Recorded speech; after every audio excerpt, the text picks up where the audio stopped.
We know more about the surface of the moon than we do about the depths of the ocean. Hearing that fact growing up always bothered me, as it meant the Earth has so many mysteries right here, just waiting to be explored. While others looked outward, I looked in and focused and found purpose in learning and gaining knowledge of things. My passion in life became archaeology, particularly underwater archaeology. Would it surprise you to learn how many ancient cities and towns now exist only underwater? Archaeological sites such as Atlidyam, Baye, and Pavlopetri show just how much can be lost over time to the ocean waves. I was working at a field site when I got an unexpected call from up here. "Diego, how goes it?" I answered. "Good, my friend. Sorry to call you out of the blue, but are you still working over there in Egypt?" "Yes, actually. I'm working with the Pythias Corporation for underwater analysis of Thonis Heraklion." Great. Hey, listen, I have a job opportunity for you." Diego rushed through the call. Usually he made much more small talk. As I said, I'm working for Pythias." "How long do we go back together?" Diego interrupted. "It's over a decade back when we were doing the exploration at Olous. But then you went and joined up with that Japanese Sabanto Corp." "Well, I need your help. I've got something big, real big here at Sabanto, and I need someone I can trust with me." His voice was labored. "Sounds serious. Are you okay?" "Yes, well, let's just say I will be better if I can get you here to help." "Well, I can't just walk off the job. This expedition took months to arrange." "Sabanto, I will be reimbursing Pythias if you come." I paused. "What's with the cloak and dagger, Diego? What aren't you telling me?" There was a long silence on the other end of the line. "I can't say much unless you agree to come, but suffice it to say, we found something incredible on a recent underwater scan. There's only a few people in the world who do underwater archaeology, and of those, you are the only one I can trust." There was another pause. "Please, you'll be compensated insanely for this. Like, imagine a number, and I'll add more to that. It should only be a few weeks of work." I sighed. "I'm probably going to regret this, but if you need help that badly, I'll come. I owe you, after all." "Thank you, truly. I'll send you over the details, including flights to and then transport on a ship departure out of Okinawa." "Okinawa?" "Yes, you'll be meeting us at sea." "What have you gotten me into here, Diego?" "Well, what I can say is that it might be the mystery you always said you were looking for." I spotted the vessel I was meeting up with from fairly far away. It was a large ship with the logo of Sabanto Corp emblazoned on it. When my transport pulled up to it, Diego was waiting for me up top. Getting on board with my pack, Diego didn't have his normal exuberance. "I'm sorry again for all of this, but I promise this will be worthwhile." Diego came over and helped me lift my bag and ushered me to follow him. We went into the bowels of the Sabanto vessel. I've been on many exploration ships in my life, and this ship was as state-of-the-art as it came. I followed Diego to a room with what seemed to be piles of charts and data, and he hurriedly closed the door behind him while walking back to the table, and he gestured down to them. "What do you know of the Yonaguni pyramids?" Diego asked, breathing heavily. I shrugged. Underwater formations off the coast of Yonaguni that looked like step pyramids, and almost certain to be geological despite their shape. The place was popular with pseudo-archaeology fanatics, which made me roll my eyes a bit. Diego nodded. "And that's what everyone, including the Japanese government, has thought as well." He pulled out a graph chart. A Sabanto ship was doing oil surveying in the area and picked up these readings. I walked over to the chart. "What am I looking at?" Diego pointed to the repeating lines on the graph. It's some kind of signal or emission. I waited. And it's coming from inside the structure. Look, it's not a one-off. It repeats on a regular interval before just stopping. There was an earthquake a few weeks ago, and just after the signal was detected, Sabanto decided to investigate further. Diego pulled out another chart. You can see from this recent topological scan a cave entrance has opened up. I'm not sure I like where this is going. Well, we sent in a drone sub, and there is definitely an entrance to the formation down there. We mapped it as far as possible with sonar, and it leads to some sort of alcove. Diego's eyes were wide as he went through the map. There's areas inside there, and for whatever reason, outside scans won't show anything through the rock surface. We need to go down and get in there and find out what may be in there. Diego put his hand on my shoulder. This could be the greatest discovery of our field. I paused a bit before responding, looking at the chart of the newly revealed entrance. You saved my life back in Oluos, and that was due to me being an idiot in exploring an unsafe and unexplored area. Are we not just repeating that same mistake, rushing into this? A grim look appeared on Diego's face, one I'd never seen before as he leaned in closer to me. Sabanto has been having me search up and down the Pacific the last 10 years, searching for unexplained phenomena and locations. When they found out about this, well, let's just say they have been rumored to make people disappear to get what they want. And they wanted this more than anything. You don't just get to say no to Sabanto Corp. Nothing about this felt right, and every instinct told me to abandon this endeavor. But the look on Diego's face told me I was already in too deep. The Yonaguni site is about 26 meters underwater, so it was diveable, if a bit difficult. The dark blue of the ocean greeted me as I jumped off the Sabanto ship as the cold Pacific water hit my wetsuit. The sun was shining brightly above, and rays pierced the ocean veil to illuminate the site below. The rock formation, for I refused to call it a pyramid, spread out downward. Each was layered on top of the other, with layers stepping downward into the rest of the ocean basalt. Bubbles from the others diving with me obscured my view for a moment. Diego was in front, and 3 other Sabanto employees had joined us. Dr. Yui Imagawa was struggling a bit with her scuba gear. Diego told me she was an expert in geology, but only had a moderate amount of diving experience, so to keep an eye on her as we went. On my right was a short man, and his wetsuit had the name Hatsuro written in Japanese and English. Diego said he was a brilliant engineer who specialized in electromagnetism and various forms of signal communication. All made sense from a team standpoint, except for the last member.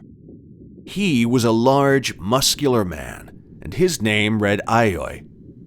I wasn't an idiot, and recognized he was there to watch us for Sabanto.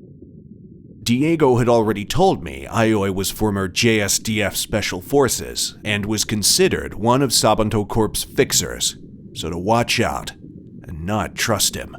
Diego led the group downward, with Aioi in the back as the light receded the deeper we went. Diving in the deep is a strange experience, as one's senses focus in the relative silence of the water. Your breathing, your heart rate, all can make one feel claustrophobic, as if the ocean itself was collapsing in and around you. That feeling didn't dissipate when we came to the cave entrance about 30 meters down. The handheld and scuba-mounted lights illuminated the entry. I took one last look at the light above and followed Diego in. The cavern had been big enough to fit the drone sub, so logically I knew we could all fit fine. But something about the tunnel felt restrictive, as if it were swallowing me. I've been underwater much of my adult life, and never had I felt so uneasy in a place. All of the team had underwater comms, and I heard a call from behind me, so I turned around. Dr. Yui was examining the side of the tunnel wall. "Something wrong, Doctor?" I called out. A small buzz of static. "This is not like any rock I've seen before. She rubbed a gloved hand over the side. It's not igneous or basalt like it should be. This is incredible. We need to keep moving." Diego called over the comms with a tinge of frustration in his voice. The five of us continued to swim through the passageway, and I caught myself staring at the walls after what Dr. Yui said. There was something strange about them. They were dark in tone, and there seemed to be almost organic lines that ran through them, though I reminded myself such things were not possible. We swam for a good 10 minutes before coming to the alcove the drone sub had detected, as Diego pushed forward with an uncharacteristic intensity. When I turned the corner, I was initially disappointed, as it was just a small area that looked like a dead end, when I heard, "Holy shit! Holy shit!" over the comms. Diego was pointing upwards, and I looked to see a water line, and looked back. "Is that air above here?" I called out, confused. "Well, let's find out." And Diego swam upwards with me following closely behind. We poked our heads out of the water, with our lights illuminating the pitch black. There shouldn't be an air pocket. I'm not sure how to describe this sanely. An air pocket only forms underwater when it can't be released, which means some level of airtightness, which simply could not be in a stone structure. The rest of the team had now emerged from below, and the look of surprise and shock was on all of our faces. There was a ledge nearby, and Diego pulled himself up and out of the water, looking around. The collective silence was broken by Diego taking off his mask and shouts to stop. I'm not sure if I expected him to start gasping or fall over, but Diego took a deep breath and gave us a shrug. "I can't believe I'm saying this, but this seems breathable." "This isn't possible," Dr. Yui called out over the comms, and I found myself nodding in agreement. "Even if it is, we need to go back. This is an incredible find. We need to get more equipment, sensors." Haturo spoke up for the first time. "No." The cold tone of Aioi spoke out. "The signal needs to be investigated first." Yui and Haturo looked at each other before glancing at me and my reaction. I looked over at Diego, who was eye-locked with Aioi, before nodding sullenly. "Yes, let's see what we can find here first," as Diego pulled himself fully out of the water. A dark tunnel led away from the alcove, and he gestured towards it. "All right, enough with this bullshit. What aren't you telling us?" I yelled at Diego, then stared at Aioi, who made no reaction. "How the hell can you not want to go back after this?" Diego looked back to Aioi for a second before sighing. "Sabanto Corp knew something was here. I lied when I said I'd been looking all over the Pacific. I've only been looking here. This place is older than people realize, but only Sabanto seems to think there is something here." "And what the hell is here, then?" "Truly, I don't know. But Sabanto Corp believes there is something primordial here. Something that could reshape the world. The company goes back longer than you can imagine, and for whatever reason believes there is something here at this site it needs. I don't know anything beyond that, really." I glanced over, and Yui and Haturo's looks of confusion confirmed they didn't know anything either. Aioi was positioned by where we had entered, and I didn't think anyone was getting past him. So, what? Keep going, or Aioi here will take care of us? Aioi swam forward and brought his face in front of mine. You will go forward and complete the task, because that's what you are being paid for. These kinds of dives are so treacherous. Sometimes accidents happen. I would hate to have to report such an occurrence. Please, Aoi, Diego called out, looking back to me. Please, we are on the cusp of discovering something potentially amazing here. Just focus on that. My anger had flared as I locked eyes with Aoi, but I resigned myself and looked back at Diego. You better not have just saved my life before, just to kill me here. We eventually all got out of the water in the small alcove and took off our scuba gear. Nothing was planned for us not to be swimming, so our wetsuits would have to do for exploration. The air was shockingly breathable, though it had a putrid, sulfurous smell, which caused my nostrils to flare. I wonder what is producing the air. I called out loud to no one in particular. Dr. Yui was kneeling, examining a wall. There's some kind of slime on the surfaces here. I'm not a biologist, but I wonder if it is responsible. Yui ran the slime between her fingers for a few moments, staring at the viscous ooze. She shook her head, as if out of a trance. Come on, let's get going. Diego beckoned to the hallway off the alcove. Our flashlights barely penetrated the darkness ahead. The light didn't seem to scatter off the walls and made illumination dim. If the swim earlier had made me feel trapped and confined, this was exponentially worse. We came to a point where we had to squeeze through, and after, a large antechamber greeted us. It was cavernous and should have been crushed by the underwater pressures, but here it was. Multiple hallways branched off the room as any illusion that this was a natural formation vanished. This is unbelievable, I called out in amazement, my anger and anxiety temporarily forgotten. Carvings and markings on the wall caught my attention immediately. Diego, come look at this! Diego's flashlight joined mine. There were pictorial reliefs, but nothing I had seen before. Carvings and glyphs all kept showing an image of some sort of amorphous creature with a circle over its head. Creatures appeared often in Sumerian and Egyptian hieroglyphs, but something about this image unsettled me. You see anything like this before?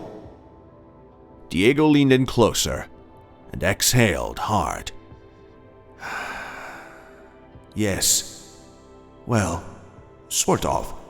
There are similar reliefs I've seen at various times at Sabanto Corp. What they mean, though, is beyond me, as they never let me study them. I was about to press Diego when Dr. Yui called out, Where's Haturo? We all turned around in the cavern as flashlights tried to illuminate every corner. Haturo! I called out to the darkness as Diego and Yui did the same, to no response. Something about the rock didn't echo, as I expected. Aoi, you're supposed to be keeping an eye on us. Did you see where Haturo went? Diego called out. No. He was right near me, but wasn't when I turned around. Could he have gone down one of the holes here? Nothing seems to echo well here, so maybe he just can't hear us. Dr. Yui's voice was notably panicked. All right, shit. Diego was murmuring to himself. I'll take Aoi and go down this path, and Yui can go with you. He pointed towards me. In 10 minutes, if you haven't found him, come right back here. Aoi looked like he was going to object, but just nodded and followed Diego down the rightmost path. I tapped Yui on the shoulder and chose one of the paths on the left. It was as dark and winding as the one before, and I had lost mental track of how big the place must have been. We wandered in silence until reaching a bend, and a new room opened up to us. The thick, slimy muck Dr. Yui had pointed out earlier dripped all over the room, as the sulfurous smell almost made me vomit. At the center of the room was an elevated platform with more glyphs and symbols carved into it. I know I should have left, but the platform seemed to call to me. What the hell is this place? Yui spoke in Japanese what I can only assume were curse words before switching back to English. I don't know, but we should go back and tell the others. Before she finished her sentence, we both leapt backwards at seeing what was at the top. The sprawled form of Haturo sat at the top, covered in the slimy substance. We rushed over to see his eyes locked open in horror, trying to free him. Yui and I pulled and tore at the goo holding him, only to find his stomach had been torn open, his organs being pulled out individually by the slime tendrils. The sight was finally too much, and I vomited in disgust, while Yui screamed. As I fell backwards, I found my right hand unable to move. I turned the flashlight over to see my hand had been trapped in the slime. With every ounce of strength, I managed to dislodge the grip, while I screamed out, "Run!" to Yui.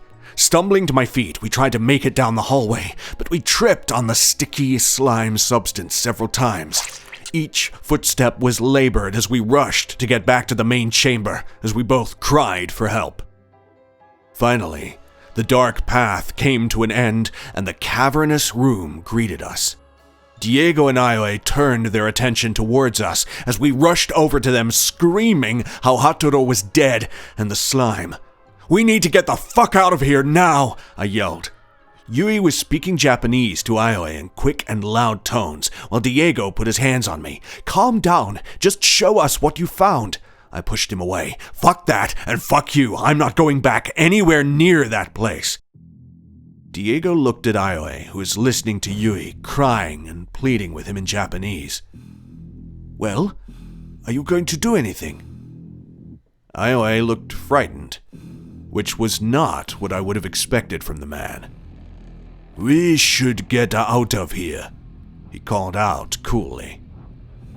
The following silence was broken when I realized something with horror. Which way did we come in? I swear the tunnel we came from isn't here anymore. Everyone looked around the room and down the hallways with their flashlights. Did no one mark the tunnel? I don't think this is a mark issue.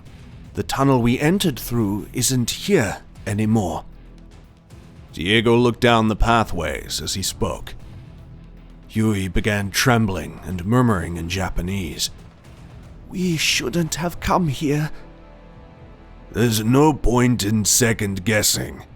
We need to focus on getting out of here." Aoi gestured to one of the tunnels and made a mark on the side with a knife. "We'll go one by one if we have to, but let's find a way out of here." Diego strode forward, with Yui behind. I walked next, but I caught another glimpse of the pictures on the wall. The amorphous creature surrounding a sphere, and my heart sank as I turned away and trotted forward. I had lost count of time. The dark halls all seemed to merge with one another. The sickly slime coated everything, and where it was thickest, we got stuck. Each time was another few minutes of delay, getting free. Each minute was precious. One of the flashlights had already gone out, and the light was dimmer than the rest.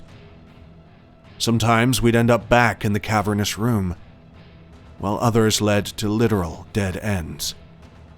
The place was impossibly large with how much we walked, and it seemed to change shape. Or maybe it was all just in my mind, as I frankly couldn't even tell anymore. "Fuck!" Diego called out, hitting his flashlight, which had gone out. He threw it against the wall in anger as it shattered.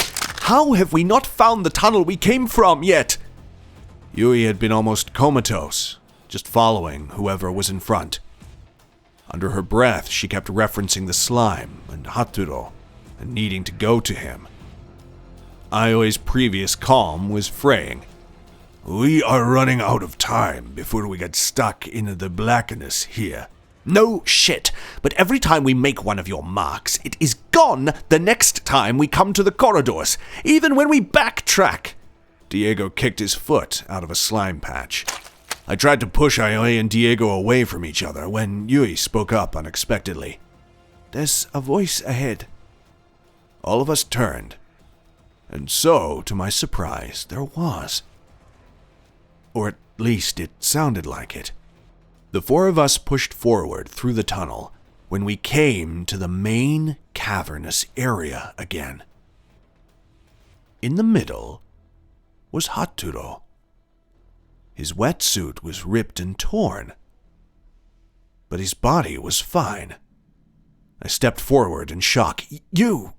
It can't be! I saw you ripped apart! Hatsuro turned to me, his neck cocked to the side just a bit far than should be normal. Come here. Yui began crying and speaking in Japanese as she ran towards Hatsuro. Diego and I saw a trail of slime to him and called out to her to stop. But she was picked up by Aoi and she continued to struggle in his arms, trying to get to Hatsuro. Let me go! I have to get to him! She broke between English and Japanese. Hatsuro looked at Yui, struggling in Aoi's arms, and started to walk towards them.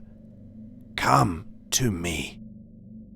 Aoi threw Yui down and ran at Hatsuro full speed with a blazingly fast punch that should have floored Hatsuro. Instead, Aoi's hand was lodged in his face. The same slime from before extracted itself around Aoi's arm, who struggled to get away to no avail, while Diego and I looked on in horror.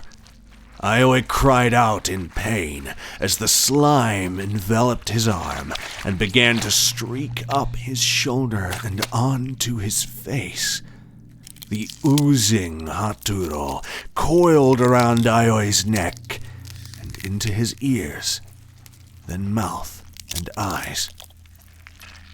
His wails were muffled, then silenced, and his body went limp.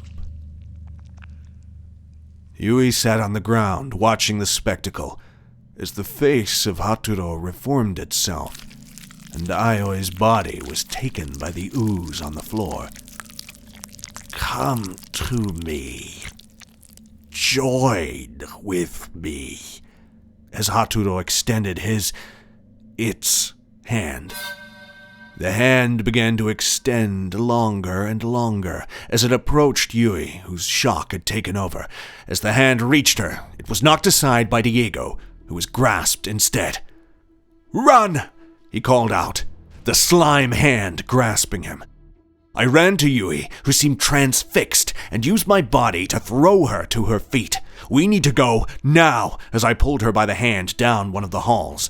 I spared a glance back at Diego, who was face to face with the Hatsuro thing. I should have kept running instead, as the slime hand pushed its way through Diego and out on the other side. Dragging Yui, I ran aimlessly down the dark hallway, hitting my head and shoulders, trying to do anything to just keep moving forward.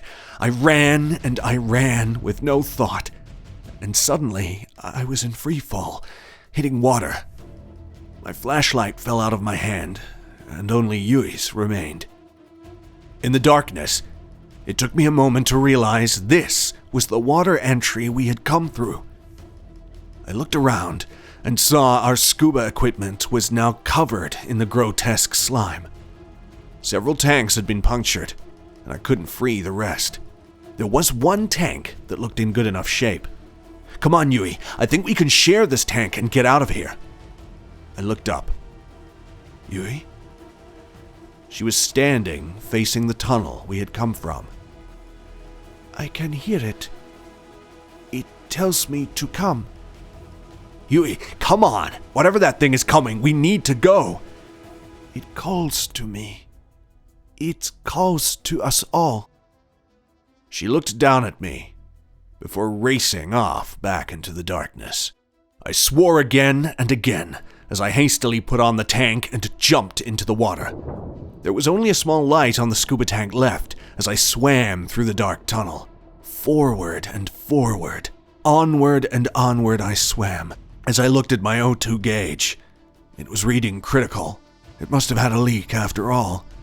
While I thought the tunnel passage was confining before, the previously organic lines I noticed on the walls were moving, writhing. As I swam forward, one of the walls grabbed onto me. I tried and I tried to kick it off, but I went no further. The gauge on my tank had moved to empty, and I began to feel lightheaded. I pulled the tank off, and I saw there was a tendril of slime holding on to me. I took the tank and bashed at it again and again. As my breath was getting desperate, the slime grabbed onto the tank instead of freeing me. I saw the end of the tunnel to the open sea. My vision was getting foggy as I pushed forward. I pushed and pushed and pushed until everything went to blackness. The smell of cigarette smoke made me want to puke as the man across from me took another drag. So, that's all you remember? Flicking his ash. The next thing I remembered, I was awake here on the Sabanto ship. You told me you had found me floating in the water, and then we came here. The man stared at me before speaking Japanese to another person in the room. Thank you. This has been most helpful. Please, we have to get away from here. We need to make sure that whatever this thing is stayed locked away. The man with the cigarette put it out as he got up. Sabanto Corp is perfectly capable of handling this situation. You will be dropped off back on shore.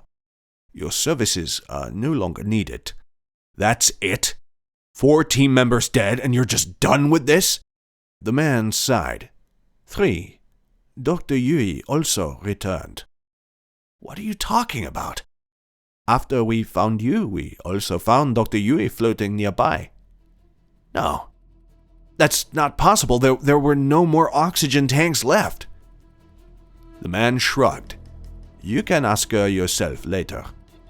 For now, just remain here until we can arrange a transport to shore. He and the other person left the room and closed the door behind them.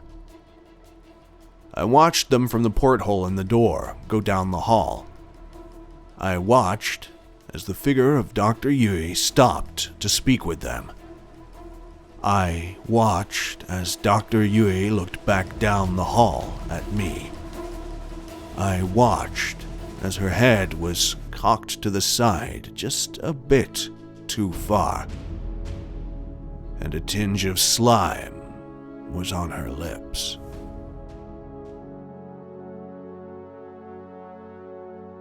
Hey, sci-fi horror fans, it's Thomas. Thanks for tuning in. If you enjoyed this story, make sure to give it a thumbs up. Also, if you'd like to become an official member of our channel, you can do so by clicking on the Join button. Memberships start at only $5. Until next time, everyone, and remember, stay cosmic.